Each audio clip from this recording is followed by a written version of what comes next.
கனவுகளை காசு கொடுத்து எடுத்திருக்கிறார். புதியதோர் உலகம் செய்து கெட்ட போரிடும் உலகத்தை வேரோடு சாய்ப்போம் என்பது போல நீதிக்கு கை கொடுத்து அநீதியை அறவே ஒழிக்க பார்க்கிறார். Justice for Jenny. இந்த படம் மக்களுக்கான படம். படத்தின் தயாரிப்பாளர் சையத் தமீன் அவர்களை இப்போது பேச அழைக்கிறோம்.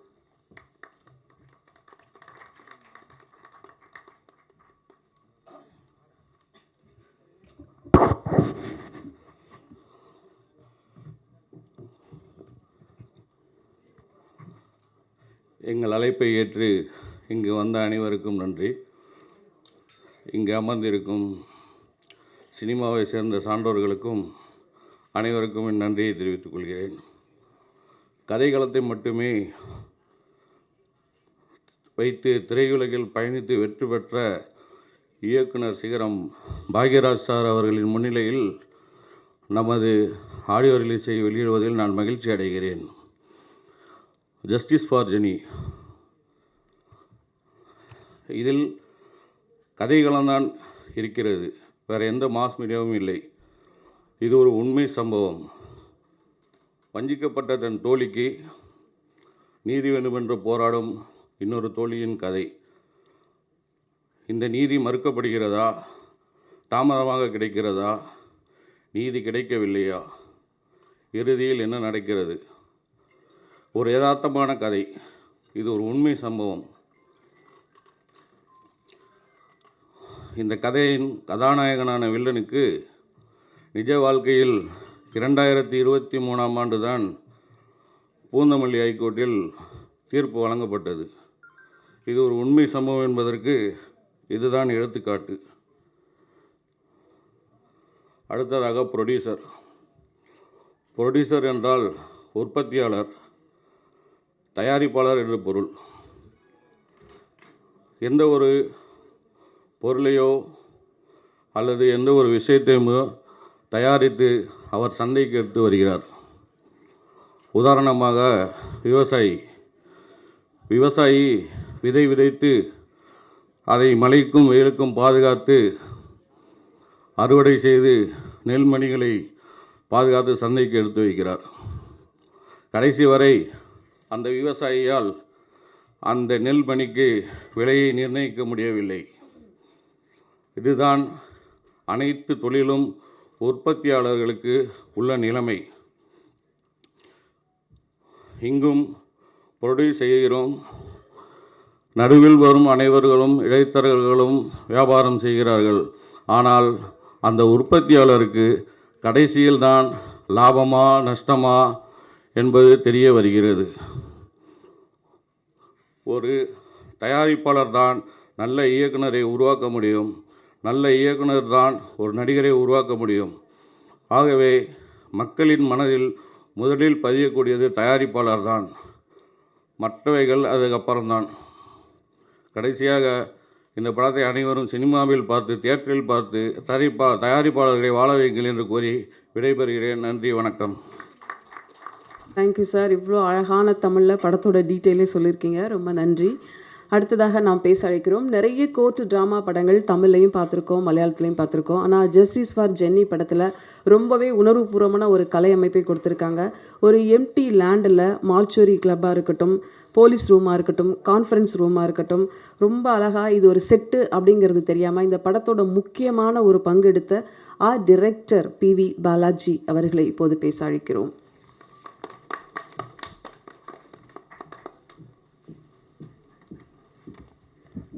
எல்லாருக்கும் வணக்கம். இந்த படத்துடைய இயக்குனர், டைரக்டர், ப்ரொடியூசருக்கு நன்றியை தெரிவித்துக்கிறேன். ரொம்ப சிறப்பாக டைரக்டர் இது ஒரு முதல் படம் மாதிரி இல்லாமல் அவர் நல்ல எக்ஸ்பீரியன்ஸான ஒரு டைரக்டராக நல்லா பண்ணார். எல்லாருக்கும் வணக்கம். நன்றி. நாம் பேச அழைக்கிறோம். ஜெட்டி தெலுங்கு படம் மூலம் ஒளிப்பதிவாளராக அறிமுகமானார். செகண்ட் யூனிட் கேமராமேனாக திரு ஒளிப்பதிவாளர் ரத்னவேலு டீமில் ரங்கஸ்தலம், சைரா, எந்திரன், கைதி 150, தேவரா, கேம் போன்ற படங்களுக்கு இவருடைய பங்களிப்பு பெரிய அளவுக்கு இருந்தது. அதே மாதிரி ஜஸ்டிஸ் ஃபார் ஜென்னி படத்துக்கு ரொம்ப முக்கியமான ஒரு உழைப்பை கொடுத்துருக்காங்க. கொச்சின், கோவை, திருவனந்தபுரம், சென்னை என்று பல இடங்களில் ஒரு முக்கியமான காட்சி பதிவை கொடுத்த ஒளிப்பதிவாளர் வீரமணி அவர்களை பேச அழைக்கிறோம்.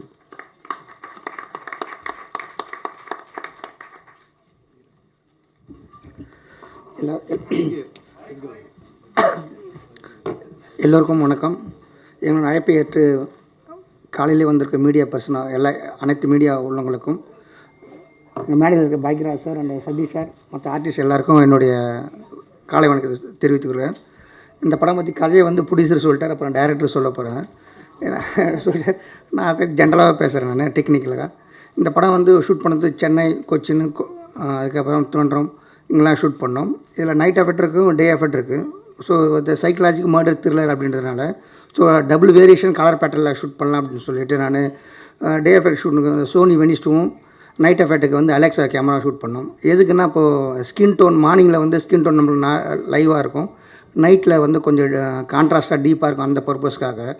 ஸோ அது இல்லாமல் இப்போ வான்கார் வாய்ஸ் ஸ்டைலில் டைரக்டர் வான்கார் ஸ்டைலில் அந்த லைட் அந்த பேட்டர்னில் ஒரு மர்டர் த்ரில்லில் லைட்டிங் பண்ணியிருக்கேன், கலர் பேட்டர்ன் யூஸ் பண்ணியிருக்கேன். ஸோ இந்த படத்துக்கு நான் வர முக்கியமான காரணமாக இருந்த டைரக்டர் சந்தோஷ் சாருக்கும் நன்றி. இந்த படத்தை ஏற்படுத்தி கொடுத்த producer Syed sir and Lal சாருக்கு நன்றி.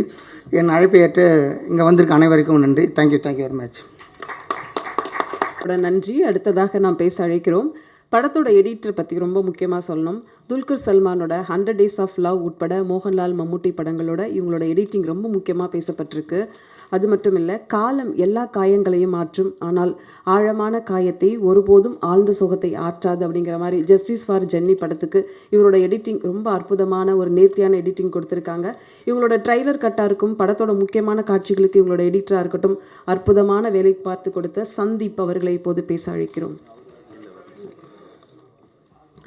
கௌதம் வின்சென்ட் படத்தோட இசையமைப்பாளர். மோகன்லால், பிருத்திவிராஜ் நடித்த எம்புரான் படத்தின் பின்னணி இசைக்கு ரொம்ப முக்கியத்துவம் கொடுத்துருக்காங்க. ஆனால் ஜஸ்டிஸ் ஃபார் ஜென்னி படத்தில் இசையமைப்பாளராக அறிமுகமாகியிருக்காங்க. ஒரு சோகத்தை ஒரு இசையால் வடித்து கொடுக்க முடியும் அப்படிங்கிறத அழகாக தன்னோட இசை மூலம் காமிச்சிருக்காங்க.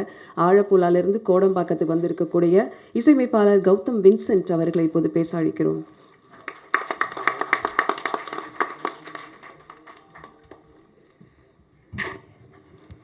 எல்லாருக்கும் வணக்கம். நிறைய சந்தோஷம் இருக்கு இந்த மாதிரி ஒரு பிளஸ்ட் ஸ்டேஜில் ஒரு பார்ட்டாக I could be a part of the stage. நான் என் ஊர் கேரளா, பட் என்னோடய ஸ்டடீஸு மியூசிக் ப்ரொடக்ஷன் எல்லாமே சென்னை தான். ஸோ தமிழ் தெரியும். அண்ட் இந்த மூவி எனக்கு ரொம்ப ஸ்பெஷல். 2 சாங்ஸு இருக்குது, 3 சாங்ஸ் இருக்குது ஆக்சுவலி. ஒரு ஃப்ரெண்ட்ஷிப் சாங் கூட இருக்குது, அது இங்கே ப்ளே பண்ணாது, next time it will be done. So one is a friendship song and another one is a pathos song. And another special thing is both the female voices are by my wife Soni Mohan. She's the singer of the songs. So I would like to take this opportunity, romba nandi to Santosh sir, Syed sir, everybody to give me this opportunity. And I hope you all like the music and support me, and all the artists, all of us are newcomers, support us. Thank you so much. அடுத்ததாக பேச அழைக்கிறோம். பாலியல் என்பது நம்பிக்கை இழந்து உடைந்து அழும் நாட்களும், உடைந்து போன மனமும், உள்ளுக்குள் இறந்து கொண்டு இருக்கும் ஒவ்வொரு இதயமும், மூச்சை இறக்கி வாழும் ஒவ்வொரு நாளும் மரணத்தின் வலிகள் என்பதை ஒவ்வொரு சம்பவங்களும் நம்மை நினைவுபடுத்துகிறது. அந்த வகையில் படத்தின் வில்லனாக நடித்த சின்னன் அவர்களை பேச அழைக்கிறோம். படம் பார்த்த பிறகு உங்கள்கிட்ட நிறைய பேசணும்னு நினைக்கிறோம் சார்.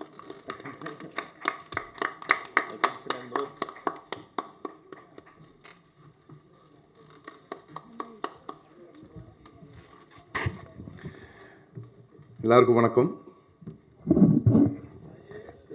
இவ்வளோ பேச தெரியாது. என் பேர் Sinan. First of all thank you so much director Santhosh sir and crew members. என் முதல்ல ஃபஸ்ட்டு ஸ்டேஜ் இது. எப்படி பேசணும், எப்படி சொல்லணும் தெரியாது. எந்திருந்தாலும் இதில் நல்லொரு ரோல் பண்ணியிருக்கேன். எல்லோரும் பார்க்கணும். இண்டஸ்ட்ரியில் ஃபஸ்ட்டு தான். அது எப்படி போகுது, எப்படி வருது தெரியாது. எனக்கு கொடுத்த ரோலு என்ன நினச்ச மாதிரி நல்லா பண்ணிட்டு நினைக்கிறேன். உங்களெல்லாம் படம் பார்க்கணும், எல்லோரும் சப்போர்ட்டும் வேணும். இந்த படம் பண்ணுறதுக்கு ரொம்ப கஷ்டப்பட்டுட்டேன், ரொம்ப டென்ஷன் அடிச்சுட்டேன். அவ்வளோ ரிஸ்க் எடுத்து பண்ண ஒரு படம் தான். உங்களை எல்லோரும் பார்த்து சப்போர்ட் பண்ணி எல்லோரும் அனுகிரகிக்கணும். Thank you so much. பொதுவாக ஒரு படங்கள் வந்து சமூகத்தோட பிரதிபலிப்பை தான் காமிக்குது.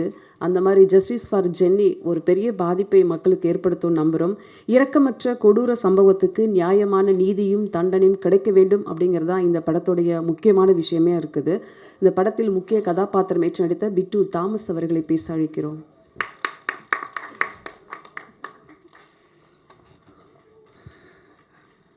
Good morning every one. வணக்கம். ഞാൻ சினன் சொன்ன மாதிரி I am also from Kerala, Cochin.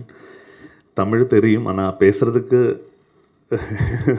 தெரியாது. பட் ஐம் கற்றுக்கிட்டு இருக்கு, இப்போ நல்லா கற்றுட்டு இருக்கு நல்ல நல்ல தமிழ் படம் பண்ணுறதுக்காக. Anyway, first of all it's a dream come true moment. இங்கே ஜஸ்டிஸ் ஃபார் ஜெனியில் first of all thank you director Santhosh sir for giving this opportunity. Believe பண்ணி இந்த கேரக்டர், பெரிய கேரக்டர் தந்துறதுக்கு. And to the producer sir, Said, Tamin sir, thank you. And each and everybody, the crew, DOP sir, Veeramani sir, the whole crew, Ashika, Aishwarya, Sinan, the music director, Gaudam, nalla panni vechirukkinga. And you have seen 2 songs here, na, 2 song. Adum Gaudam sonna madiri avanga pondati da paadittu irukku. And she have done so many Malayalam, sang so many Malayalam songs in Malayalam industry. പിന്നെ വന്ന Bhagyaraj sir, like I got a very good opportunity to work with your son in the movie called Balti. நல்லா பண்ணி வச்சுருக்குங்க sir. I respect him. He done a very good job in that. പിന്നെ வந்து justice for Jeni இது வந்து ஒரு small strong movie. Meaning just movie படத்தில் movie நேமில் இருக்குது ஜஸ்டிஸ் ஃபார் ஜெனி. அது ஜஸ்டிஸ் கிடைக்கும் வரைக்கும் it's a suspense crime thriller subject. And எல்லோரும் போய் பார்க்கணும். பார்த்துட்டு ஜெனுவினாக ரெஸ்பாண்ட் பண்ணணும். இது வந்து என்னோடய செகண்ட் தமிழ் மூவி. நல்லா என்ன சொல்லுவாங்க, first one was Laandhar. It's a small character done in that movie. This is my second movie justice for Jeni. ഞാൻ സെൽഫാக ഡബ്ബിങ് பண்ணிய மூவியில் அதுக்கு சான்ஸ் கொடுத்த டேரக்டர் சாருக்கு he supported me for that dubbing also. Thank you so much sir. எல்லாருக்கும் வணக்கம், நன்றி. So the whole media crew and everyone, thank you. அடுத்ததாக நாம் பேச அழைக்கிறோம். சில படங்களுக்கு சில முகங்கள் அவசியமாகிறது. இந்த படத்தில் நடித்த ஒரு முக்கியமான ரோல் பற்றி தான் பேச போகிறோம். டிக்டாக், இன்ஸ்டா இவங்களுடைய ஃபேஸ் வந்து அவ்வளோ பெரிய விளம்பரமாக இருக்குது. எல்லாருக்கிட்டையுமே ஏற்கனவே ரீச் ஆனவங்க. மலையாள படம் 2023 மிஸ்ஸிங் கேர்ள் படத்தில் அறிமுகமானவங்க. ரீசெண்ட்லி இந்திரஜித் சார் கூட ஜோடியாக தீரம் படத்தில் நடித்தாங்க. இந்த படத்தில் ரொம்ப ஒரு முக்கியமான ஒரு பவர்ஃபுல் ரோலை நடிச்சிருக்காங்க. ஆஷிகா அசோகன் அவர்களை இப்போது பேச அழைக்கிறோம். அனைவருக்கும் வணக்கம். என்ன சொல்கிறதுன்னு தெரில. தமிழில் ரொம்ப ஃபார்மலாக பேசலாம் எனக்கு வராது. முதல்ல நன்றி தான் சொல்லணும் கடவுளுக்கு. பாக்யராஜ் சார் கூட, சதீஷ் சார் கூட இப்படி ஒரு ஸ்டேஜ் ஷேர் பண்ணிக்கிறதுக்கு ஒரு வாய்ப்பு கொடுத்ததுக்கு Santhosh sir, thank you so much for trusting me in this project. அப்புறம் ஸோ எக்ஸைட்டட். சத்தியமாக வார்த்தையே வரல, எப்படி சொல்கிறதுன்னு தெரில. ட்ரெய்லர் அவ்வளோ நல்லா இருக்குது, சாங் கூட ரொம்ப நல்லா இருக்குது. அண்ட் ஜஸ்டிஸ் ஃபார் ஜெனி பற்றி பேசும்போது இது வந்து எல்லோரும் பார்க்க வேண்டிய ஒரு படம்னு நினைக்கிறேன். இந்த சொசைட்டியில் நடந்த நம்ம நிறைய பேர் கேள்விப்பட்டிருக்கோம் இந்த மாதிரி நிறைய சிச்சுவேஷன்ஸ், இன்சிடென்ட்ஸ். ஸோ அதுக்கெல்லாம் ஒரு பெரிய ஒரு இம்பேக்ட் கொண்டு வர மாதிரி ஒரு சப்ஜெக்ட் எடுத்து வச்சுருக்காங்க. அண்ட் ஒர்க்கிங் எக்ஸ்பீரியன்ஸ் சொல்லும்போது பிட்டு சேட்டன், ஐஸ்வர்யா, கௌதம் சேட்டன், அப்புறம் இன்னும் நிறையா சீனியர் ஆர்டிஸ்ட் கூட ஸ்க்ரீன் ஷேர் பண்ணுறதுக்கு கூட ஒரு வாய்ப்பு கிடச்சிருக்கு. So thank you so much media persons for being here. எங்கே வந்திருக்கிற எல்லாருக்கும் நன்றி. எல்லோரும் படம் பாருங்கள், சப்போர்ட் பண்ணுங்கள். Thank you so much. அடுத்ததாக நாம் பேச வைக்கிறோம். இங்கே பட்டுப்புடையில் ரொம்ப காமாக குவைட்டாக ஒருத்தவங்க உட்காந்துருக்காங்க. ஆனால் படத்தில் வந்து பார்த்திங்கன்னா அசிஸ்டன்ட் கமிஷனர் துவாரகா அப்படிங்கிற ஒரு ரோலில் ஒரு பர்ஃபார்மன்ஸ்னால் அவ்வளோ ஒரு தெரிக்க விட்டுருக்காங்க. 2024 இவங்க நடிப்பில் கிளாஸ் பை எ சோல்ஜர் அப்படிங்கிறத விஜய் எஸ்எஸ் கூட ஜோடியாக நடிச்சிருக்காங்க. சரி, இந்த படத்தில் என்ன ரொம்ப முக்கியமாக நடிச்சிருக்காங்க அப்படின்னா, மலையாள பூக்கள் எல்லாம் ஒன்றா சேர்ந்து ஒரு அழகான மாலையாக்கி ஜஸ்டிஸ் ஃபார் ஜென்னி அப்படின்னு கொடுத்துருக்காங்க. படத்தை நம்ம பார்க்க போகிறோம். கண்டிப்பாக எல்லாரும் சேர்ந்து ஒரு அழகான மாலையாக்கி கொடுத்த இந்த படத்தை நம்ம எல்லோரும் சேர்ந்து சப்போர்ட் பண்ணணும். சமூகத்துக்கு ரொம்ப பொறுப்பான படமும் ரொம்ப அவசியமான படமும் கூட. படத்தின் இன்னொரு நாயகி ஐஸ்வர்யா அவர்களை பேச அழைக்கிறோம்.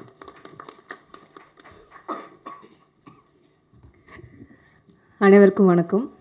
தேங்க்யூ அக்கா, ரொம்ப நல்லா சொன்னீங்க. ஸோ சொல்லப்போனால் ரொம்ப வருஷம் இல்லை, ஒரு 2 வருஷம் ரொம்ப வெயிட் பண்ணி இந்த ஒரு ஸ்டேஜ்க்காக அவ்வளோ நாள் வெயிட் பண்ணேன். ஸ்டேஜில் இருக்கக்கூடிய பாக்ய sir, Sathyaraj sir, Santhosh sir, Ashika, விட்டுச்சேட்டன், என் க்ரூ, மியூசிக் டைரக்டர் எல்லாருக்கும் ரொம்ப ரொம்ப நன்றி. ஜஸ்டிஸ் ஃபார் ஜெனியை பற்றி சொல்லணும்னா கண்டிப்பாக மஸ்ட் வாட்சான ஒரு மூவி. இன்றைக்கி நம்ம நாட்டில் என்ன நடக்குதோ அதுக்கான ஒரு ஜஸ்டிஸ் வேணும் அப்படின்னு நம்ம மூவியில் தெளிவாக நம்ம காட்டியிருக்கிறோம், நம்புகிறோம். எல்லாருக்கும் பிடிக்கும். ஸோ கூட இருந்து எல்லாம் சப்போர்ட் பண்ணுங்கள். Thank you so much. நாம் பேச அழைக்கிறோம். சினிமா என்னும் சிறிய தொடக்கம் எண்ணற்ற ஆசைகளை கைப்பிடித்து அழைத்து வருகிறது. சத்யராஜ் சார் அவர்களுடைய நடிப்பில் லா அண்ட் ஆர்டர் படத்தை தயாரிச்சிருக்காங்க. ஜஸ்ட் ஃபார் ஜென்னி படம் மூலம் இயக்குனராக இங்கே அறிமுகமாகியிருக்காங்க. பொதுவாக நீதி என்பது மனசாட்சி, நீதியின் குரலை அங்கீகரித்து சத்தியத்தின் முன்னாடி நிற்க வைக்கணும் குற்றவாளிகள் அப்படிங்கிற சொல்ல போகிற படம் தான் ஜஸ்டிஸ் ஃபார் ஜென்னி. படத்தின் இயக்குனராக அறிமுகமாகும் சந்தோஷ் ரேயான் அவர்களை இப்போது பேச அழைக்கிறோம்.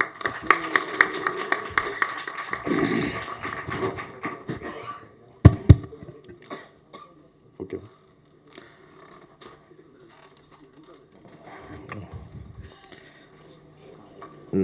என்னை ஈன்ற என் தாய்க்கு என் முதல் வணக்கம். இங்கே வந்திருக்கும் அனைத்து ஊடக நண்பர்களுக்கும் என்னோட முதல் வணக்கம். மற்றும் என் இனிய நண்பர், இந்த படத்தின் தயாரிப்பாளர் திரு சையத் தமின் அவர்களுக்கும், இந்த படத்தில் நான் என்ன நினைக்கிறேனோ அதை ஒரு விஷுவலாக காட்டுறதுக்கு என்னோட கண்ணா, இந்த படத்தோட கண்ணா இருந்த என்னோட கேமராமேன் வீரமணி அவருக்கும், நான் என்ன சீன் பண்ண போகிறேன், எனக்கு இதுக்கு என்ன பேக்ரவுண்ட் வேணும், இது எப்படி இருந்தால் நல்லாயிருக்கும்னு சொல்லி எல்லாம் கூட இருந்து ஒன்று ஒன்றா பார்த்து செஞ்சு கொடுத்த என்னோடய ஆர்ட் டைரக்டர் பாலாஜி அண்ணன் அவர்களுக்கும், என்னோடய படத்தில் துணை இயக்குனராக பணிபுரிந்த என் இனிய நண்பர் வீரமணி, சுந்தர், தேவா, அக்கீரா, சிவா, ஆனந்தன் இவர்கள் அனைவருக்கும் என்னோடய நன்றியும் வணக்கத்தையும் தெரிவிச்சுக்கிறேன். எனக்கு இன்னொரு முக்கியமான நபர் இருக்கார்.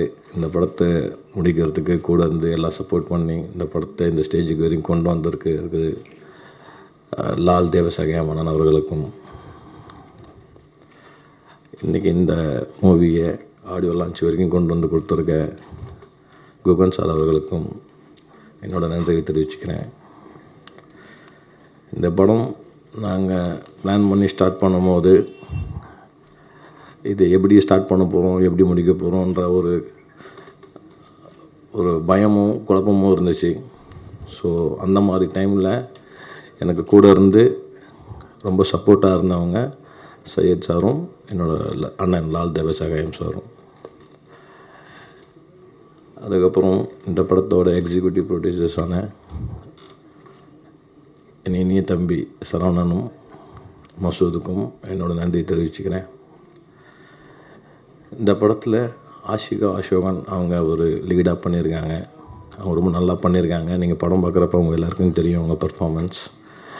அவங்களாம் கூட இருந்து ரொம்ப ஸ்டெயின் பண்ணி எனக்கு ஒர்க் பண்ணி கொடுத்தாங்க. அவங்களுக்கும் என்னோடய நன்றி தெரிவிச்சுக்கிறேன். என்னோடய இன்னொரு ஹீரோயின் ஐஸ்வர்யா, அவங்க எப்படியாவது இந்த படம் வெளியே வரணும், இந்த ஆடியோ லான்ச்சில் எப்போ சார் வரும்னு எனக்கு நிறைய வாட்டி கேட்டிருக்காங்க. ஸோ இந்த ஆடியோ லான்ச் வரைக்கும் அவங்கள கொண்டு வந்து உட்கார வச்சு தான் அவங்களுக்கு ரொம்ப சந்தோஷம். அவங்க நேற்று கூட எனக்கு மெசேஜ் பண்ணியிருந்தாங்க, எனக்கு எல்லாம் கனவு மாதிரி இருக்குது சார் அப்படின்னு. எல்லாம் கனவுலாம் இல்லைங்க, நிஜமாக தான் நல்லா ஒர்க் பண்ணி கொடுத்தாங்க ஐஸ்வர்யா. அவங்களுக்கு என்னோட நன்றி தெரிவிச்சுக்கிறேன். இந்த படத்தோட வில்லன் சினன், அவருக்கு இது ஒரு ஃபஸ்ட்டு படம். ஆனால் அவருக்கு தெரியாது அவர் இவ்வளோ பெரிய ரோல் பண்ண போகிறாருன்னு தெரியாது. ஆனால் அவருக்கு நான் கதையும் ஒழுங்காக ஃபுல்லாக சொல்லலை, நான் சொல்கிறத மட்டும் செய்ப்பா அப்படின்னு மட்டும் தான் சொல்லியிருக்கேன். ரொம்ப கஷ்டப்பட்டு நடிச்சிருக்காரு சினன். ரொம்ப நன்றி சினன். இந்த படத்தோட இன்னொரு முக்கியமான விஷயம் மியூசிக் தான். நான் என்ன கேட்குறேனோ அந்த மியூசிக்கை கூட இருந்து நான் என்னென்ன டியூன் மாற்ற சொல்கிறேன்னா அது கொடுங்க இது கொடுங்கன்னு கேட்குறப்போலாம் கூட வந்து சப்போர்ட் பண்ணி எனக்கு ஒரு நல்ல 3 சாங்ஸ் கொடுத்துருக்காரு. அதுக்கு மேலே படத்தோட ஆர்ஆர் வந்து நீங்கள் படம் பார்க்கும்போது இல்லை ட்ரைலர் பார்க்கும்போது உங்களுக்கு தெரிஞ்சிருக்கும். ஆர்ஆரில் ரொம்ப நல்லா பண்ணியிருக்காரு. ரொம்ப தேங்க்ஸ் கௌதம். என்னோட இன்னொரு தம்பி பிட்டு தாமஸ், அவர் இந்த படத்தில் நான் என்ன சொல்கிறேன், என்ன கேட்குறேன், என்ன பண்ண போகிறேன் எதுவுமே கேட்க மாட்டார். இந்த சீன் பண்ணணும், இங்கே போய் நில்லு, அங்கே போய் நில்லு, நான் சரி சார், ஓகே சார் அப்படின்னு நான் சொல்கிறதெல்லாம் கேட்டு நடிச்சிருக்காரு. அவருக்கும் என்னோட தேங்க்ஸ் சொல்லிக்கிறேன்.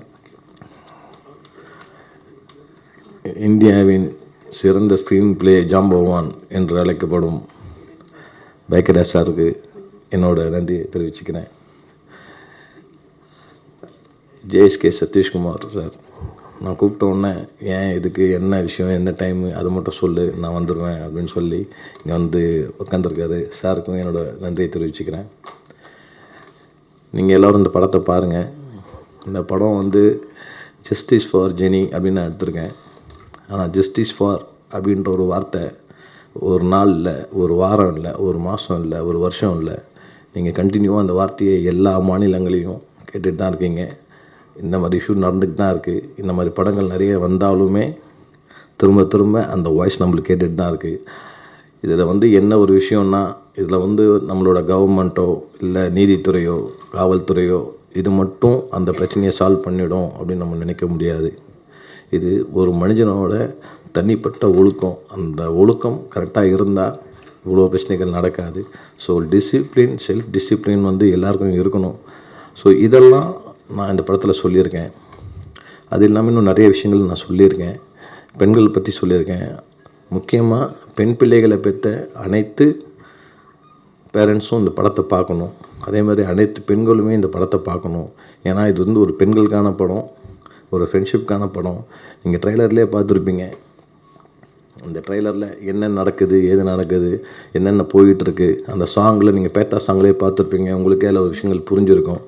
என் தோழியே நீ திரும்பி வா அப்படின்னு சொல்லி அந்த லிரிக்கே இருக்கும். ஸோ உங்களுக்கு எல்லாருக்கும் இது புரிஞ்சிருக்கும்னு நினைக்கிறேன். ஸோ இன்னும் இந்த படத்தை பார்க்கும்போது இதில் நான் இன்னும் டீப்பாக என்ன சொல்லியிருக்கேன், பெண்கள் எப்படி எப்படிலாம் இருக்கலாம், எப்படிலாம் இருக்கக்கூடாதுன்னு சொல்லியிருக்கேன். அதேமாதிரி எல்லா விஷயங்களுமே பெண்களுக்கான சேஃப்டி, எல்லா விஷயம் அந்த விஷயத்தை பேசியிருக்கேன். நீங்கள் கண்டிப்பாக இந்த படத்தை பார்த்தீங்கன்னா அவங்க எல்லாருக்கும் புரியும், தெரியும். எல்லோரும் இந்த படத்தை தேட்டரில் போய் பார்த்து எங்களை மாதிரி ஆர்டிஸ்ட்டு, எங்களை மாதிரி ஒரு ஃபஸ்ட்டு படம் டைரக்டர் பண்ணியிருக்கேன், எனக்கு என்னோட மியூசிக் டைரக்டருக்கு, இவங்க எல்லாருமே ஒரு ஃபஸ்ட்டு படம் பண்ணியிருக்காங்க. இவங்க எல்லாருமே வந்து சக்ஸஸ் ஆகி மேலே வந்து இன்னும் நிறைய படங்கள் செய்யணும், நானும் நிறைய படங்கள் செய்யணும் அப்படின்றத நீங்கள் எல்லோரும் எனக்கு ஒரு ஆசீர்வாதம் பண்ணி எல்லோரும் வந்து தேட்டரில் படம் பார்க்கணுன்னு உங்கள் எல்லோரும் பணி அன்போடு கேட்டுக்கொள்கிறேன். தேங்க்யூ. வெளிவந்த பிபி 150 படம் கூட பாக்யராஜ் சார் ஒரு அழகான நடிப்பை கொடுத்துருந்தாங்க. அந்த படமும் பெண்களுக்கான பிரச்சனைகளை பற்றி பேசிச்சு. ரொம்ப நன்றி சார், அந்த மாதிரி படங்களில் நீங்கள் நடித்ததுக்கு. அடுத்ததாக நாம் பேச அழைக்கிறோம். வானவில் தோன்றும்போது வானம் அழகாகிறது, நம்பிக்கை தோன்றும்போது வாழ்க்கை அழகாகிறது. இவரின் ஒவ்வொரு நம்பிக்கையும் அழகாகி, அற்புதமாகி, பேரதிசயமாகி சினிமாவில் வெற்றி பெற்று வலம் வரும் நடிகர், இயக்குனர், தயாரிப்பாளர் ஜேஎஸ்கே சதீஷ் அவர்களை உங்கள் முன் பேச அழைக்கிறோம்.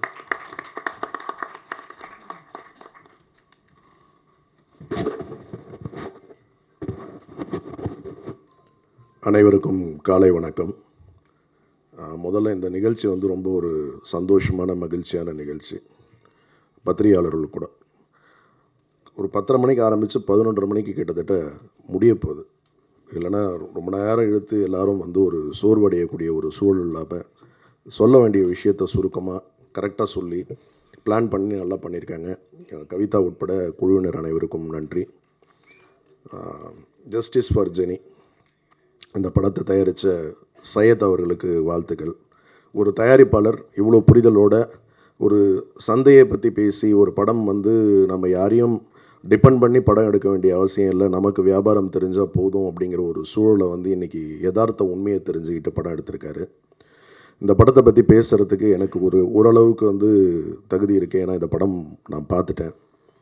இயக்குனர் சந்தோஷோட முதல் படம் மாதிரி இல்லை, ரொம்ப நல்லா நேர்த்தியாக பண்ணியிருந்தார். அதோட மேக்கிங், எஸ்பெஷலி டிஓபியோட ஒர்க்கு வீரமணி, அப்புறம் மியூசிக் டைரக்டரோட ஒர்க்கு, அப்புறம் ஆர்டிஸ்ட் ஆஷிகா அந்த கேரக்டர் வந்து ரொம்ப நல்லா பர்ஃபார்ம் பண்ணியிருக்காங்க. இவங்க ஐஸ்வர்யா, அப்புறம் நண்பர் இன்ஸ்பெக்டராக பண்ணவர், அப்புறம் வில்லனாக பண்ணவங்க, எல்லா கேரக்டர்ஸுமே ரொம்ப நல்லா இருந்தது. படம் ஒரு தொய்வு இல்லாமல் ரொம்ப ஒரு இவங்க சொன்ன மாதிரி பெண்கள் மட்டுமே பார்க்கக்கூடிய படம் இல்லை, முக்கியமாக ரொம்ப ஆண்கள் பார்க்க வேண்டிய ஒரு படம். எப்படி வந்து நம்ம வந்து சுய ஒழுக்கத்தோடு இருக்கணும், டிசிப்ளின் ரொம்ப முக்கியம்னு சொன்னாரோ, அது ரொம்ப முக்கியமான ஒரு படமாக இருக்கும் இந்த தமிழ் சினிமாவுக்கு. இது ஒரு பைலாங்குவல் படம், தியேட்டரில் சப்போர்ட் பண்ணுங்கள். இந்த படம் நிச்சயம் வெற்றி பெற வேண்டும் என்று அனைவரின் சார்பாக கேட்டுக்கொள்கிறேன். மீடியா சப்போர்ட் பண்ணுங்கள். அதே மாதிரி இந்த நிகழ்ச்சிக்கு வந்திருக்கும் இயக்குனர் பாக்யராஜ் அவர்களுக்கு நன்றி. எப்பயுமே சின்ன படங்களுக்கு வந்து ஒரு ஃபங்க்ஷன், ஒரு ஆடியோ லான்ச்னால் ஆட்களே கிடைக்க மாட்டேங்கிறாங்க, வர மாட்டேங்கிறாங்க. கூப்பிட்டாலே ஏதோ வரேன் அதோ வரேன்னு தயங்குவாங்க. பட் சமீப காலம் இல்லை, நீண்ட நாட்களாக பார்த்துக்கிட்டு இருக்கேன். எந்த ஒரு சின்ன படமாக இருந்தாலும் அந்த தயாரிப்பாளரும் அந்த கம்ப்ளீட் க்ரூவையும் வந்து என்கரேஜ் பண்ணணுன்ற ஒரு மனப்பான்மையோட, ஒரு பெருந்தன்மையோட எல்லா நிகழ்ச்சிக்கும் வந்து தவிர்க்காமல் வந்து கலந்துக்கக்கூடிய இயக்குனர் பாக்யராஜ் அவர்களுக்கு தயாரிப்பாளர்கள் சார்பாக நன்றியை தெரிவித்துக் கொள்கிறேன். அது ரொம்ப முக்கியம். நம்ம வரவங்களை வந்து கைப்பிடிச்சி நாங்கள் கூட இருக்கோம் வா அப்படின்னு சொல்கிறது வந்து ரொம்ப முக்கியம். அது மாதிரி ஒரு ஒரு ஒரு பெரிய ஒரு இயக்குனர், அது அவருக்கு தெரியாத அனுபவம் இல்லை, அவர் பார்க்காத விஷயங்கள் இல்லை. ஸோ அவரெல்லாம் வந்து வாழ்த்துறதே உங்களுக்கு ஒரு வெற்றி தான் அப்படின்னு நான் நம்புகிறேன். மீண்டும் இந்த நேரத்தில் இந்த படத்தை நிச்சயம் நீங்களாம் வந்து சப்போர்ட் பண்ணணும். டெஃபினட்டாக வந்து எந்த விதத்துலேயும் வந்து ஒரு தோய்வில்லாத ஒரு படமாக இருக்கும் அப்படிங்கிறது மாத்திரம் நம்பலாம். வாழ்த்துக்கள் அனைவருக்கும். நன்றி. நன்றி சார். அடுத்ததாக நாம் பேச அழைக்கிறோம். மண்ணும் மலையும் காடும் கடலும் எப்போதும் சொல்லும் இவர் படைப்புகளை எதை வேண்டுமானாலும் சாதித்து விடலாம் என்ற உணர்வு தன்னம்பிக்கையிலிருந்து நம்மை மேலே கொண்டு செல்லும். அப்படி தனக்கு ஏற்பட்ட அத்தனை தடைகளையும் சினிமாவில் உடைத்து சிகரம் தொட்டவர். ஆயிரம் படைப்பாளிகளுக்கு தன் படைப்புகள் மூலம் நம்பிக்கை கொடுத்தவர். புதிய படங்களுக்கும் புதியவர்களுக்கும் எப்போதும் வழிகாட்டியாக கைகோர்த்து நிற்கும் நடிகர், இயக்குனர், தயாரிப்பாளர், திரைக்கதை மன்னன், உதவி இயக்குனர்களின் அண்ணன் கே. பாக்யராஜ் அவர்களை அன்புடன் பேச அழைக்கிறோம்.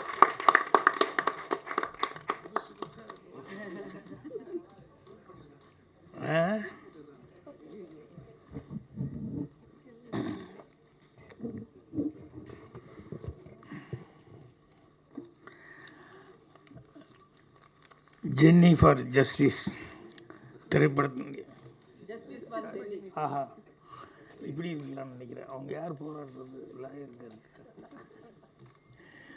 Justice for Jenny.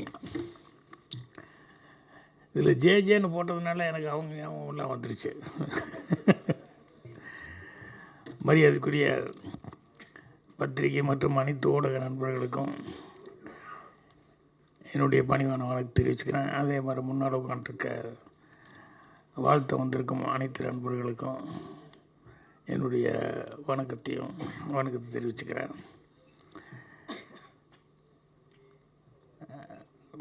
நான் இன்னும் படம் பார்க்கலையேன்னு நினச்சிட்டு இருந்தேன். எல்லோரும் இனிமேல் தான் போட போகிறாங்கன்னா, ஆனால் சதீஷ் பார்த்துட்டார் அப்படின்னா. சதீஷ் அவர் நடிகர், இயக்குனர், தயாரிப்பாளர். அவர் சமீபத்தில் பண்ண படம் வந்து ஹிந்தி கூட இப்போ ரீமேக் ஆகுது அப்படிங்கிற அளவுக்கு அது சக்ஸஸ்ஃபுல்லாக பண்ணியிருந்தார்.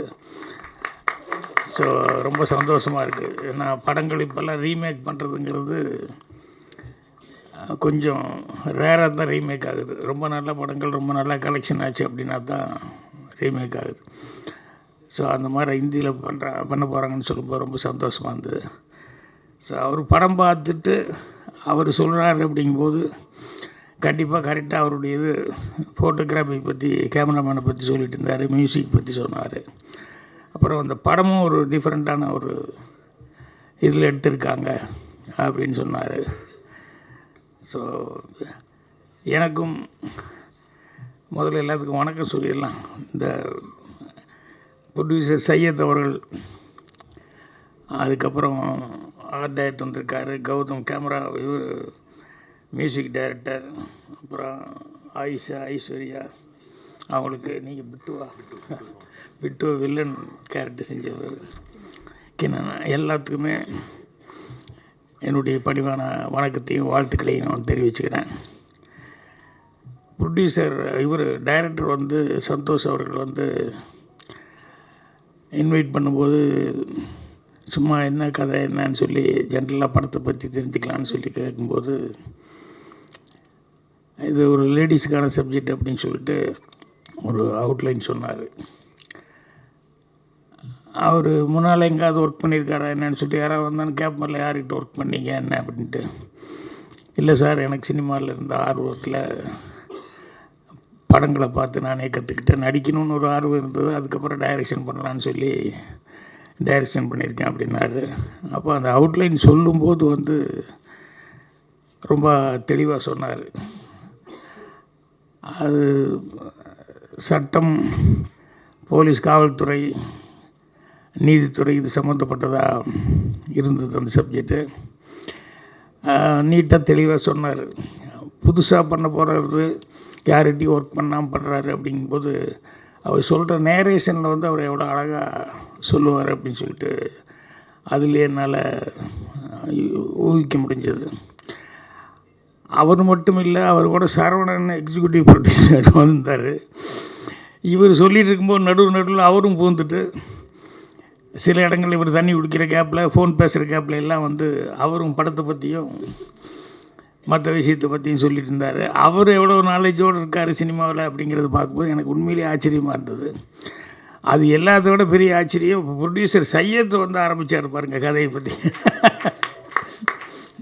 ஸோ வெறும் பணம் போட்டு படம் பண்ணுற தயாரிப்பாளராக மட்டும் இல்லாமல் அவரும் இந்த கதை என்ன ஏது அப்படிங்கிறதெல்லாம் கேட்டு தெளிவாக வந்து இதை பண்ணியிருக்காரு அப்படின்னு சொல்லும்போது அதை தான் கேமராமேன் வந்து யாரோ பேசும்போது சொல்லிட்டாங்க, எல்லாருமே கதையை பற்றி பேசிட்டாங்க, இனிமேல் நான் அதை பற்றி என்ன சொல்கிறது அப்படின்னு சொல்லிட்டு அவரோட தொழில் ரீதியாக சில விஷயங்கள் சொன்னார். டே எஃபெக்ட்டுக்கு என்ன கேமரா யூஸ் பண்ண, எது வச்சு ஷூட் பண்ண, நைட் எஃபெக்ட்டுக்கு அதுக்கு காரணங்கள் அது இதெல்லாம் சொன்னார். ஸோ சதீஷ் அவர்கள் பர்டிகுலராக வந்து கேமராமேனை வந்து அப்ரிஷியேட் பண்ணியிருக்காருங்கும்போது எனக்கும் படம் பார்க்கணும் அப்படிங்கிற மாதிரி ரொம்ப ஆர்வமாக இருந்தது. இது க்ரைம் சம்மந்தப்பட்டது அப்படின்னு சொல்லும்போது எனக்கு ரொம்ப பிடித்தது. நான் அதிகமாக படம் பண்ண முடியல. நான் வந்து விடியவரை காத்திரு பண்ணேன், அப்புறம் ஒரு கைதியின் டைரி, இதுதான் ஸ்கிரிப்ட் பண்ணேன். பாக்கி பூராமே ஃபேமிலி ஓரியன்டாக பண்ணேன். ஆனால் எனக்கு உண்மையிலே பிடித்தமானது அப்படிங்கிறது வந்து க்ரைமு. நான் சினிமா பார்க்குறதோட க்ரைமு, ஆக்ஷன் இது மாதிரி இருக்கிற படங்கள் தான் நான் நிறைய பார்ப்பேன். அதை ரொம்ப லைக் பண்ணுவேன். ஏன்னா அது செய்கிறதும் கஷ்டம். இவர் முதல் படமே வந்து சந்தோஷ் வந்து எப்படி ஸ்கிரிப்ட் பண்ணியிருக்காருன்னு நினைக்கும் போது எனக்கு ஆச்சரியமாக இருக்குது. ஏன்னா அது க்ரைமுக்கு அப்படிங்கும்போது அதுக்கு கொஞ்சம் தனிப்பட்ட ஒரு இதெல்லாம் வேணும். அதை ஸ்கிரிப்ட் பண்ணுறது, சீன் பண்ணுறது அதெல்லாம். ஸோ அவர் ரொம்ப தைரியமாக வந்து இது பண்ணியிருக்காரு. ஏன்னா எனக்கு வந்து ரொம்ப வருஷம் முன்னாடி சினிமாவுக்கு வந்த புதுசில் நான் பார்க்கல. ஆனால் எங்கூட அசிஸ்டண்ட்டு இதில் குழுவில் வந்து ஸ்டோரி டிஸ்கஷன் எல்லாம் உட்காந்துருப்பாங்க. கலைஞான சார், கனகசன் மூவா, அவங்கெல்லாம் ரொம்ப சீனியர்ஸு. அம்மாரா இவங்கெல்லாம் உட்காந்துருக்கும்போது ஏதாவது அவங்க சர்வீஸுக்கு சில படங்கள்லாம் சொல்லுவாங்க.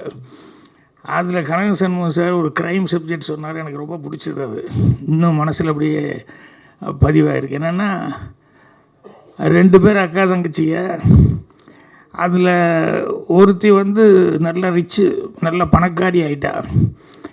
இன்னொரு தங்கச்சி வந்து கொஞ்சம் சுமாராக தான் அவளுடைய சூழ்நிலையில். அவள் எங்கேயோ தனியாக இருக்கிறா, ஐயோ அக்கா ஒரு இடத்துல இருக்கிறா. ஆனால் அக்கா வந்து எவ்வளோ பணம் இருந்தாலும், எவ்வளோ வசதி வந்தால் கூட தங்கச்சியை வந்து எல்லா ஃபங்க்ஷனுக்கும் கூப்பிட்டு அவங்களுக்கு என்ன செய்யணுமோ, என்ன ஹெல்ப் பண்ணணுமோ எல்லாமே பண்ணி தங்கச்சியை நல்லா கவனிச்சிட்டாங்க. இருந்தாலும் மனிதனுக்கு ஒரு பெரிய ஒரு வீக்கான ஒரு சமாச்சாரங்கிறது பேராசை. இப்போ அக்கா என்ன செஞ்சாலும் அந்த தங்கச்சிக்கு வந்து அவள் இடத்துல நம்ம இல்லையே, நம்ம அந்த பணக்காரி போய் நம்ம இல்லையே அப்படிங்கிறது வந்து அவளுக்கு எப்பவுமே என்ன ஹெல்ப் பண்ணால் கூட அது ஒரு சின்ன அவளுக்குள்ளே ஒரு இதாக இருந்துகிட்டு இருந்தது. இந்த இடத்துல நம்ம இருந்தால் எவ்வளோ நல்லா இருக்குன்னு. அதில் என்னென்னா 2 பேரும் ட்வின்ஸாக இருக்கிறதுனால அசப்பில் 2 பேரும் ஒரே மாதிரி இருப்பாங்க. பேச்சு எல்லாமே ஒரே மாதிரி இருக்கும். வீட்டில் இருக்கிறவங்க ரிலேஷனே சில நேரங்களில் தடுமாறுவாங்க. இது யார் அக்கா யார் தங்கச்சின்னு கூப்பிட்றதுல வந்து ஒரு கன்ஃபியூஷன் அவங்களுக்குள்ள. அந்த அளவுக்கு அவங்க 2 பேரும் ஒரே மாதிரி ஒரு ஒற்றுமை இருக்குது. அப்போ அவளுக்கு ஒரு தப்பான ஒரு எண்ணம் வருது. அக்கா இல்லைன்னா நம்ம அந்த இடத்துல இருந்தோம்னா யார் நம்மளை கண்டுபிடிக்க முடியும் அப்படின்னு சொல்லிட்டு இவ வந்து அக்காவை ஏதாவது பண்ணிவிட்டு நம்ம அந்த இடத்துல வந்து உட்காந்துடுறோம்னு சொல்லிட்டு அந்த செக்கில் கையெழுத்து போடுறது முதற்கொண்டு எல்லாமே வந்து அவள் ப்ராக்டிஸில் வந்து எல்லாம் இருந்துட்டு எல்லாமே பக்காவாக இருக்குது, யாருனாலையும் கண்டுபிடிக்க முடியாதுங்கிற அளவுக்கு. அப்போ ஒரு தடவை வந்துட்டு அக்காவை வந்து பார்த்துட்டு எல்லாத்துக்கும் தெரியுற மாதிரி ஊருக்கு போகிறேன் அப்படிங்கிற மாதிரி சொல்லிவிட்டு, அதுக்கப்புறம் திடீர்னு மிட் நைட்டில் யாருக்குமே தெரியாமல் அக்காவுக்கு ஃபோன் பண்ணி ஏதோ ஒரு அர்ஜென்ட் மேட்ருங்கிற மாதிரி வந்து அக்காவை மர்டர் பண்ணி அந்த பாடி எங்கேயோ மறைச்சி இது பண்ணி விட்டு, இவ தான் அக்கா அப்படிங்கிற மாதிரி அடுத்த நாள்லேருந்து அங்கேயே இருந்துடுவாள். ஸோ யாருக்கும் எந்த சந்தேகம் வரல. அந்தளவுக்கு வந்து அவள் பக்காவாக வந்து அக்கா மாதிரியே எல்லாமே ப்ரிட்டன் பண்ணிகிட்டு இருப்பாங்க. அந்த மாதிரி எல்லாமே செக்கு கையெழுத்து போடுறது அது இது எல்லாத்துலேயும் பர்ஃபெக்டாக இருந்ததுனால யாருக்குமே எந்த சந்தேகம் வராது. அப்போ திடீர்னு ஒரு போலீஸ் ஆஃபீஸர் வருவார். வந்து அவர் வந்து அந்த பொண்ணுக்கிட்ட வந்து கேட்பார், இந்த மாதிரி உன் அக்கா எங்கே அப்படின்னு. இல்லை நான் தான் அக்கா அப்படின்னு இவ சொல்லுவாள். இல்லை அக்கா எங்கேன்னு சொல்லு அப்படின்னு சொல்லி கேட்டால், இல்லை நான் தான் அக்கா, உனக்கு என்ன சந்தேகம், எதில் சந்தேகம் அப்படின்னா அப்போ ஒன்றும் இல்லை, ஒரு விஷயம் என்னென்னா உங்கள் அக்கா வந்து ஒருத்தரை கொலை பண்ணிட்டா, அதுக்கு எல்லா எவிடன்ஸ் இருக்குது, அதனால் அக்காவை தான் தேடிட்டு வந்தேன் நான், அதனால் நீ உட்காண்ட்ருக்க, அதனால் இப்போ 2 விஷயம், ஒன்று நீ தான் அக்கான்னா அந்த கொலைக்கு எல்லா எவிடன்ஸ் இருக்குது, நீ அரெஸ்ட் ஆகிக்கிற, நீயே சரண்டர் ஆகிக்கோ. இல்லை நீ தங்கச்சி அப்படின்னா உங்கள் அக்கா எங்கே, அக்காவை என்ன பண்ண. ஸோ அக்கா கண்டிப்பாக நீ கன்ஃபார்மாக அவளை கொலை பண்ணிட்ட. ஸோ அதனால் நான் வெளியே வெயிட் பண்ணுறேன். ஒன்று அக்காவன்னா அக்காவை பண்ண கொலைக்காக வந்து சரண்டர் ஆகிக்கோ, இல்லை தங்கச்சின்னா அக்காவை கொலை பண்ணதுக்காக வந்து சரண்டர் ஆகிக்கோ, நான் வெளியே உனக்கு டைம் கொடுக்குறேன், ஒரு 1/2 hour யோசிச்சுட்டு வா அப்படின்னு சொல்லிச்சேன். ஸோ இந்த கதை வந்து 50-60 வருஷத்துக்கு முன்னால் நான் கேட்டது. ஸோ அப்போவே எந்த அளவுக்கு அவங்க புத்திசாலித்தனமாக திங்க் பண்ணி இப்படி ஒரு ஸ்கிரிப்ட் பண்ணியிருக்காங்க அப்படின்னு சொல்லும்போது, அந்த க்ரைமுங்கிறது எவ்வளோ வித்தியாசமான க்ரைமு, எப்படி கதையை வந்து இப்படி திங்க் பண்ணியிருக்காங்க அப்படின்னு சொல்லும்போது ரொம்ப ஆச்சரியமாக இருக்கும். அதே மாதிரி இதில் சட்டம், லாயர் அது இதுன்னு சொல்லி அதெல்லாம் நிறையா வருது. எனக்கு சின்ன வயசுலலாம் வந்து இந்த அந்த கோர்ட்டுக்கிட்டலாம் போட்டு அந்த இதெல்லாம் கட்டிக்கிட்டு யுவர் ஆனர் அப்படின்னு சொல்லிட்டு லாயர்கள்லாம் பேசும்போது பார்த்தா எனக்கு ரொம்ப அது ஒரு பெரிய ஹீரோ மாதிரி எனக்கு ஒரு ஃபீலிங். அதனால் நம்ம லாயருக்கு தான் படிக்கணும் அப்படின்னு சொல்லிட்டு சின்ன வயசில் ஆசைப்பட்டேன். அப்புறம் பார்த்தா சூழல்கள் அது படிக்க முடியல. அப்புறம் கடைசியில் எதுவுமே டிகிரிக்கே படிக்க முடியல போச்சு, அது வேறு. பிஎஸ்சியே ஃபெயில் ஆகி வந்துட்டோம். இந்த லாயர் அப்படின்னு சொல்லும்போது சினிமாவில் வந்து திருடன் வந்து ரொம்ப புத்திசாலித்தனமாக என்னென்ன பாதுகாப்பு பண்ணி வச்சுருந்தாலும் அதை வந்து எல்லாத்தையும் தாண்டி எப்படி வந்து திருடிட்டு போகிறான் அல்லது ஒரு தப்பு பண்ணிட்டு போகிறான், க்ரைம் பண்ணிட்டு போகிறான் அப்படிங்கிறது அவனுக்கு அதுக்கு ஒரு புத்திசாலித்தனம் வேணும். இது எல்லாம் தாண்டி போலீஸ்னு ஒரு டிபார்ட்மெண்ட் வருது. வந்து அவங்க உள்ளே வந்து இது எப்படி இந்த எவன் இப்படி திருடிட்டு போயிருப்பான், எந்த வழியாக வந்திருப்பான், எந்த வழியாக அப்படி பண்ணியிருப்பான், அதுக்கு என்ன எவிடன்ஸ் இருக்குது அப்படின்னு சொல்லிட்டு அவன் வந்து மண்டையை உடைச்சி கடைசியில் கரெக்டாக கண்டுபிடிச்சி போலீஸ் வந்து அவனை அரெஸ்ட் பண்ணுவாங்க. அதுக்கு ஒரு பெரிய மூளை வேணும். இது ரெண்டையும் தாண்டி அதுக்கப்புறம் வந்து இந்த திருடன் மூளையே கெட்டிக்காரத்தனம், அது கண்டுபிடிக்கிறது போலீஸுக்காரர் அதோட கெட்டிக்காரத்தனம். கடைசியில் அதுக்கப்புறம் லாயர்கிட்ட போவாங்க. அவர் இந்த கேஸை வாங்கிட்டு அவர் கேட்பார், என்ன பண்ண ஏது பண்ண அப்படின்னு சொல்லிட்டு. இவன் இப்படி தான் தப்பு பண்ணிட்டான், அது பண்ணிட்டான் அப்படின்னு சொல்லும்போது இவன் திருநதில் எப்படி இவன் பிடிச்சது எதை வச்சு பிடிச்சான் அப்படின்னு சொல்லிட்டு இதை உடைக்கிறதுக்காக லாயர் அவரு மூளையை பிரயோகப்படுத்துவார். அது இதை விட கிரேட்டு. இருக்கிறது இல்லைன்னு பண்ணிடுவார், இல்லைங்கிறது இருக்கிறதுன்னு சொல்லி பண்ணிடுவார். ஸோ அந்த லாயர் மூளைங்கிறது இது 2 விட வித்தியாசமான ஒரு பிரெயின். ஒரு கேஸ் வந்து ஒருத்தன் பட்ட பகலில் வந்து வெட்டியிருக்கான், எல்லோரும் பார்த்துருக்காங்க, எல்லா எவிடன்ஸும் கரெக்டாக இருக்குது. கடைசியில் வந்து யாருனாலையும் ஒன்றும் பண்ண முடியாது, அவனுக்கு ஜட்ஜ்மெண்ட் வரப்போகுது அப்படின்னு சொல்லும்போது அப்போ அவன் வந்து யாரோ ஒருத்தர் வந்து இந்த லாயர் எப்படி அவர் எப்படியா வெளியே கொண்டு வந்துடுவார் அப்படின்னு. அப்போ அவங்க கூட இருக்கவங்களுக்கு யாருக்குமே நம்பிக்கை இல்லை, இந்த லாயர் எப்படி வெளியே கொண்டு வர முடியும், எல்லோரும் விட்னஸோடு பார்த்துட்டாங்க, பகல்லையே நடந்தது, இதுக்கு சான்ஸே இல்லையே அப்படின்னா, இல்லை அப்படின்னா அவர் கொஞ்சம் ஃபீஸ் அதிகமாக கேட்பார், ஆனால் கண்டிப்பாக வெளியே விழுந்துருவார் அப்படின்னு. அப்புறம் போனால் ஒரு 25 லட்சம் கொடுத்தீங்கன்னா கொண்டு வந்துடுறேன் நான் அப்படிங்கிற மாதிரி சொன்னால் யாருக்கும் நம்பிக்கை இல்லை கண்டிப்பாக கொண்டு வந்துடுறேன் அப்படின்னு சொல்லிவிட்டு அடுத்த நாள் வந்து கோர்ட்டை வந்து வாதாடும்போது அவர் வந்து என் ஆள் கொலை பண்ணான்னு சொல்லியிருக்காங்க. அதுக்கு வந்து ஒரு அறுவாடை கொண்டு வந்து வச்சுருக்காங்க. அதனால் ஒரு 1 ஹவர் டைம் எடுத்து அதுக்கப்புறம் நீங்கள் தீர்ப்பு சொல்லுங்கள் அப்படின்னு சொல்லி ஜட்ஜுக்கிட்ட அந்த அறுவாள் எடுத்துகிட்டு போய் கரெக்டாக வெட்டினாள் அவருடைய பிளட்டு தானா அப்படின்னு சொல்லி வந்து செக் பண்ணிட்டு வந்து சொல்லுங்கள் அப்படின்னா ஒரு 1 ஹவர் கழித்து வந்து அதில் இருந்த ரத்தம் மனுஷ ரத்தமே இல்லை, ஆடு வெட்டி அந்த ரத்தம் தான் அப்படின்னு சொல்லி ரிப்போர்ட் வந்துடுச்சு. இவர் என்ன பண்ணாருன்னா டிபார்ட்மெண்ட் ஆளுக்கு இவ்வளோ லட்சம் வாங்கினார் இல்லையா, அதை பாதுகாப்பாக வச்சுட்டு பண்ண போலீஸ்காரன் அவனுக்கு ஒரு 5 லட்சத்துக்கு கொடுத்து அதை ஒரு 1 ஹவருக்கு மட்டும் கொண்டு வந்துட்டு அப்புறம் மறுபடியும் திருப்பி கொண்டு போய் வச்சிடலாம் கொடுன்னு சொல்லி அதை வாங்கிட்டு வந்து அதை க்ளீன் பண்ணிவிட்டு ஆட்டை வெட்டி அந்த ரத்தத்தை வந்து இது பண்ணதுக்கப்புறம் கொண்டு போய் உள்ளே வச்சிரு அப்படின்னு சொல்லி அதை மாற்றிட்டார். ஸோ அவ்வளோ பணம் 25 லட்ச ரூபா அப்படின்னு சொல்லி கேட்டவர் வந்து எவ்வளோ புத்திசாலித்தனமாக அந்த அறுவாளையே வந்து இது மனுஷ ரத்தமே இல்லை அப்படிங்கிற அளவுக்கு பண்ணியிருக்காரு. அப்படிங்கும்போது அந்த லாயருக்கு உண்டான அந்த பிரெயின் அப்படிங்கிறது. ஸோ இது எல்லாத்த விட இன்னொன்று பாருங்கள், திருடன் கெட்டிக்காரன், அதுக்கப்புறமா வந்து போலீஸ் அதை விட கெட்டிக்காரன், லாயரை அவங்க எல்லாத்த விட கெட்டிக்காரன். ஆனால் இதையெல்லாம் தாண்டின ஒரு கெட்டிக்காரத்தனம் அந்த மூளை இருந்தால் தான் ஒரு ரைட்டர் ஆக முடியும். ஏன்னா அந்த 3ஐயுமே க்ரியேட் பண்ணுறது இவன் தான்.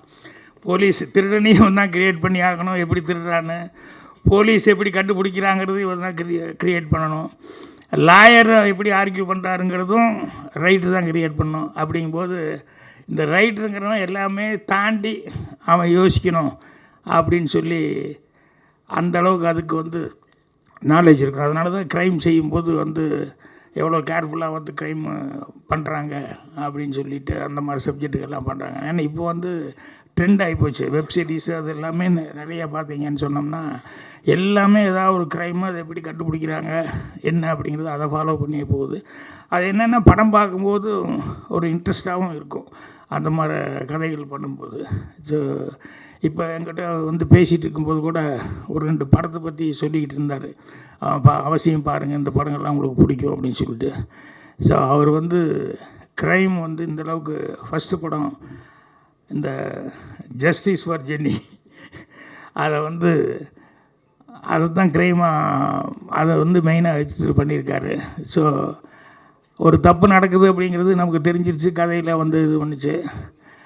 அதை வந்து அந்த தப்பை வந்து நிவர்த்தி பண்ணுறதுக்கு அந்த கேஸை மறுபடியும் எடுத்து ஏதோ பண்ணுறாங்க அப்படிங்கிற மாதிரி இந்த கதை வந்து ஒரு அவுட்லைனில் கேள்விப்பட்டேன். ஸோ கதை வந்து கேட்டப்பவே ரொம்ப இன்ட்ரெஸ்டிங்காக இருந்தது. இப்போது சதீஷ் அவர்களெல்லாம் சொன்னதுக்கப்புறம் பார்த்தா எப்போ படம் போடுவாங்க அப்படிங்கிற அளவுக்கு இருக்குது. ஸோ அவசியம் இந்த மாதிரி படங்கள் வந்து இது யார் எவ்வளோ பேர் நடிச்சிருக்காங்க, எவ்வளோ ஃபெமிலியர் அப்படிங்கிறத விட சப்ஜெக்ட் நல்லா இருந்து அதுக்கு தகுந்த மாதிரி ஆர்டிஸ்ட்டுக்கு வந்து கரெக்டாக பர்ஃபார்மன்ஸ் பண்ணியிருந்தாங்க அப்படின்னு சொன்னோம்னா கண்டிப்பாக படம் பார்க்குற எல்லாத்துக்குமே அது ரொம்ப இம்ப்ரெசிவாக இருக்கும். ஸோ அதனால் இந்த படத்தை நானும் எதிர்பார்த்துட்ருக்கிறேன். கண்டிப்பாக பத்திரிகையாளர்கள்லாம் வந்து இந்த மாதிரி அது எல்லாமே பொதுவாக நீங்கள் வந்து படங்களுக்கு வந்து பத்திரிகை மற்றும் டிவி ஊடக நண்பர்கள் அவங்க வந்து கொடுக்குற அந்த ஃபஸ்ட்டு பேஸாக அவங்க வந்து ஓப்பனிங்கை வந்து பார்த்துட்டு இவங்க சொல்கிறத வச்சு, ஏன்னா நிறைய பேர் இன்றைக்கும் சினிமா பார்க்குறவங்க ரிவ்யூ எல்லாம் என்ன வந்திருக்குப்பா பார்த்துட்டு போகலாம், சும்மா அனாவசியமாக காசு செலவு பண்ண வேண்டாம் அப்படிங்கிற லெவலில் தான் இருக்காங்க. அதனால் எல்லாருமே வந்து அந்த ரிவ்யூக்காக வெயிட் பண்ணுறாங்க. ஸோ உங்களுடைய ரிவ்யூங்கிறது வந்து இந்த மாதிரி சின்ன படங்களுக்கு நல்ல படங்களுக்கு கண்டிப்பாக ஒத்துழைப்பு கொடுக்குற அளவுக்கு இருக்கணும். அதை நீங்கள் செய்வீங்க அப்படின்னு சொல்லிட்டு நான் நம்புகிறேன். ஸோ இந்த டீமுக்கு எல்லாத்துக்குமே வந்து அட்வான்ஸாக என்னுடைய வாழ்த்துக்களை தெரிவிச்சுக்கிறேன். சதீஷ் படம் எப்படி ஹிந்திக்கு போச்சு அதே மாதிரி வந்து இவருடைய படமும் இந்த படமும் வந்து ஜஸ்டிஸ் ஃபார் ஜென்னியும் வந்து கண்டிப்பாக அடுத்த லாங்குவேஜ்லாம் இப்போவே பை லாங்குவேஜ்லாம் எடுத்துக்க எனக்கு தெரியாது, நான் தமிழ் தான் அப்படின்னு. அப்புறம் என்னடா ஒரே கேரளா வாடையாக இருக்குது, எல்லாருமே மலையாளத்தில் கொஞ்சம் பேசுகிறவங்களாம் நிறையா பேர் இருக்காங்க அப்படின்னு சொல்லி அப்புறம் கேட்டால் ஒருத்தர் பேசும்போது தான் தெரிஞ்சது பை லாங்குவேஜில் தான் பண்ணியிருக்காங்க, தமிழ் அண்ட் மலையாளம் அப்படின்னு சொல்லி. ஸோ அதனால் அடுத்தது வந்து அடுத்த லாங்குவேஜுக்கெல்லாம் கூட இந்த படம் வந்து ரீமேக் ஆகி சக்ஸஸ்ஃபுல்லாக போகணும் அப்படின்னு சொல்லி என்னுடைய வாழ்த்துக்கள் தெரிவிச்சுக்கிறேன். நன்றி, வணக்கம். நன்றி சார். ஜஸ்டிஸ் ஃபார் ஜென்னி ஒரு நீதிக்கு குரல் கொடுக்குற ஒரு படமாக அமைய போது வந்திருந்து சிறப்பு சேர்த்த அனைவருக்கும் நன்றி. இப்போது படத்தோட ட்ரெய்லர் லான்ச் ரிலீஸு சிறப்பு விருந்தினர்கள் ஜேஎஸ்கே சதீஷ் மற்றும் பாக்கியராஜ் சார் வெளியிட படத்தோட டீம் இந்த டீசரை பெற்றுக்கொள்வார்கள். ஃபஸ்ட்டு வீடியோ, அப்புறம் ஃபோட்டோ எடுத்துக்கலாம். டேய்